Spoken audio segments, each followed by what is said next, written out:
Hi everyone, it's Lidia's Kiddies here, and today we're going to talk about another game which I found really interesting and useful, which is called lacing blocks, or in some other variations it's called threading blocks or a threading game.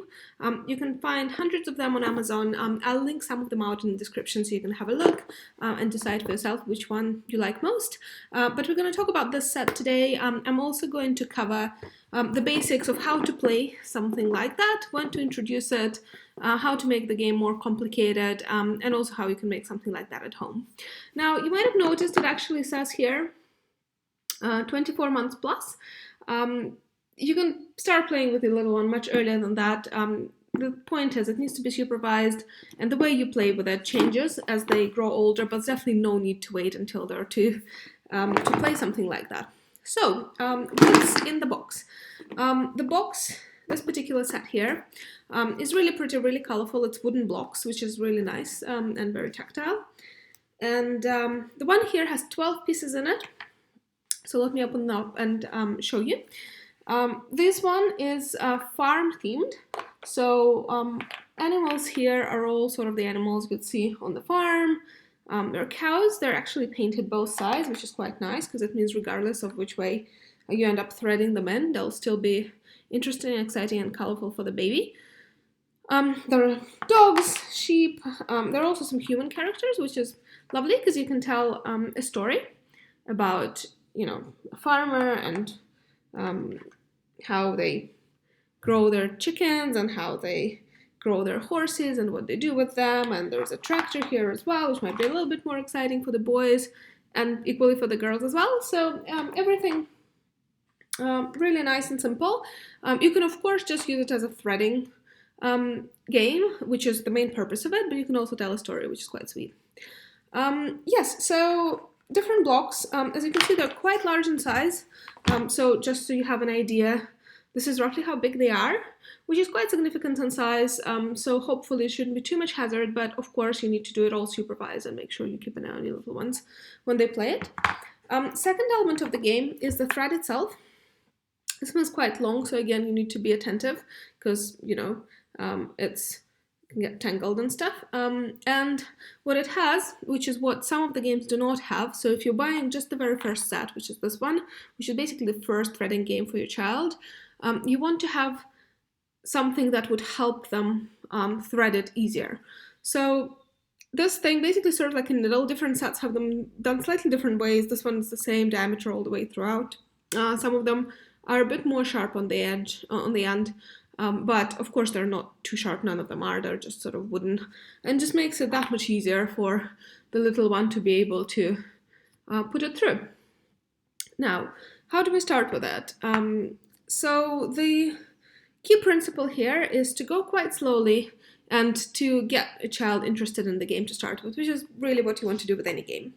So what you do is when they're, 8, 9 months old, they would normally be still sitting on your lap when you're playing with them, when you have this little session, little learning session, if you want. And what you do is you want to pick the figures that are a little bit narrower. So you see some of them are much wider than the others, and the thread, of course, is enough to cut through both of them, but it's just that much easier for the little one to be able to play with it when it's a little bit smaller and a little bit narrower inside, so there's more that they can grab on to pull it through. So what we start doing is we take one of the toys, we show it to the child, so we demonstrate him, we tell him, look, there's a hole here and there is a needle. What you do is you put it through and you pull, pull, pull, pull, pull, pull, pull, and it goes through. Right, you take another one, doesn't matter which one at this point, and you do the same thing. You go, look, there is a hole here, there's a needle, and you put one into the other, and you pull, pull, pull, pull, pull, pull, pull through, and it goes through. At that point, they get really excited. Normally, some of them don't, which is normal, nothing to worry about. But yeah, it's quite fascinating for them that somehow this thread goes through the thing. And so they get interested and they start trying to grab something. If they don't, you just do it a couple more times, or if they're completely not interested in it, you'll just try it another time, the other day or something like that, and that should be fine.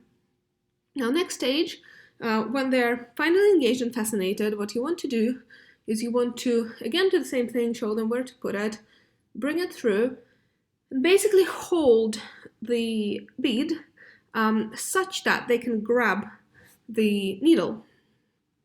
And you point it to them and you tell them pull, and they start pulling, hopefully. If they don't, you can, try and help them, but normally most of them would sort of try and grab it. And you tell them pull, pull, pull, pull, pull, pull, pull, pull, pull, and it goes through. So that's the first thing you start doing with them. You probably do 2 or 3 of them in the first go at a maximum. But gradually, by doing more and more of those, all you teach them to do is to try and look for that, show them that something is happening, that it's not just going anywhere. There's a certain place where it's supposed to go in order for it to work. And then you just teach them to pull it through. So that's the first step. Second one is actually teaching them how to thread it all together themselves. Like I'm saying in most of my videos, what you want to do is you want to start with just a couple and then gradually add more and more of them. So what you do with the first one, when you try and teach them how to actually work with it independently themselves, is that, again, you say, look, there is a hole here, we'll put this in, stick it in. Now, what your child will start doing, most likely, is that firstly, they wouldn't hold this correctly. So it would all sort of go like that, wouldn't really work out. At that point, what you want to do is you want to try and position it in their hand correctly. So, it's a bit more it's a bit easier for them to actually work with it.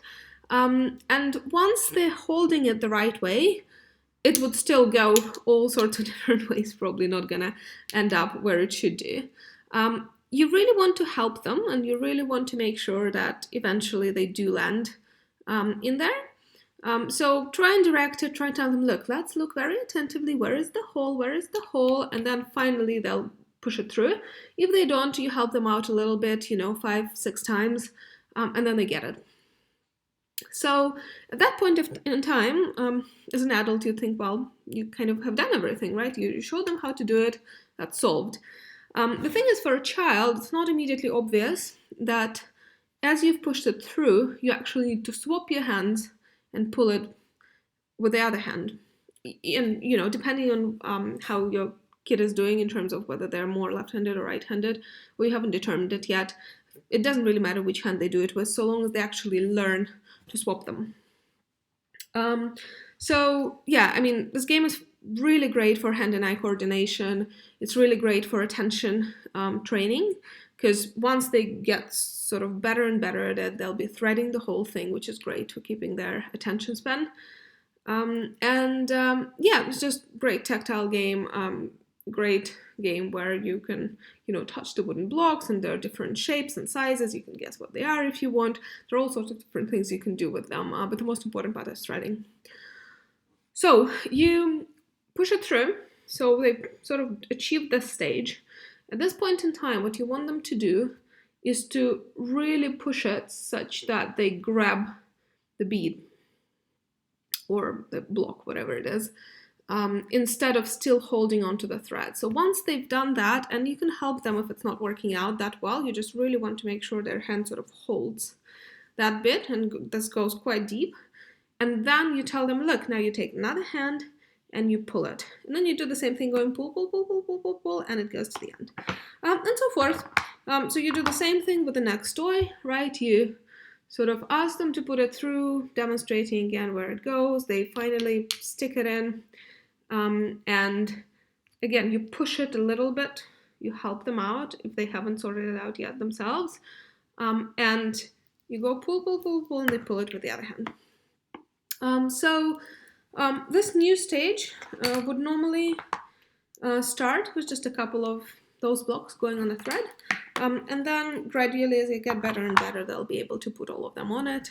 And then you can put them in all sorts of different ways, and you can tell a story, and, domesticated animals can do it first, and then farm animals can go second, and then you can tell whatever story you like, really, depending which set you've got. There are some sets where you only have cars, sets with airplanes, all sorts of things. So that's the first set. Blocks are quite large, as you can see. The other sets you can get for when your kids are a bit older, because once they start doing this confidently, there's really no need to play that anymore. roughly at the age of probably 1.5, maybe a little bit more. They will need something a bit more sophisticated and advanced. And with that, you can buy another set. Basically, it'll be only 2 sets of threading toys you need to buy. This one and another one. And another one is not very different in terms of what they're supposed to do, but it's just much more complicated because it involves much smaller blocks, which would be about this size. And the threading tool itself would not have a needle like that, but it would actually look more like a shoelace. So yeah, it would basically be a much thinner, and it would have some kind of plasticky ending just to make it a little bit more pointy, but that's about it. I'll link out a couple of examples of those in the description as well, so check them out at the end of the video. And then you basically have 2 sets that have you sorted until there are 3 or 4. The more advanced sets would have 90 or 70 beads in them, which is plenty. And once your children are getting better and better, they can assemble longer and longer ones. Girls love it because they make necklaces and they make all sorts of bracelets and things, and they show them off to everyone in the family. Boys love them just as much. You might just want to think about slightly different colors for them or slightly different themes if you want to have them with any pictures. But at the point when they migrate from larger blocks to smaller blocks, it's not that important whether there are any pictures or there aren't any. It's just shapes, and then you can sort them and things like that. In terms of how to make that at home, it's not extremely difficult. I think for the starting ones, it's probably easier to buy them just because the blocks are quite large and you really want them to be quite large, just because it makes it easier for the kiddies to play. But as soon as you move to a next stage and the beads are getting much smaller, you can usually just get them in any craft shop. And instead of the thread, which would literally just look like shoelaces, you can buy those and you can play with them. And they'll be absolutely fine. Just make sure you check that they do fit in the hole and you don't require much effort to pull them through. And then, yeah, I'm sure your kids would be very happy with them. And hopefully you'll find that that helps them to grow and develop really well. Thank you very much for your attention. All the products that I think might be suitable are linked in the description. Otherwise, you can always make it yourself. It'll be just as great for your little ones. Thanks for your time.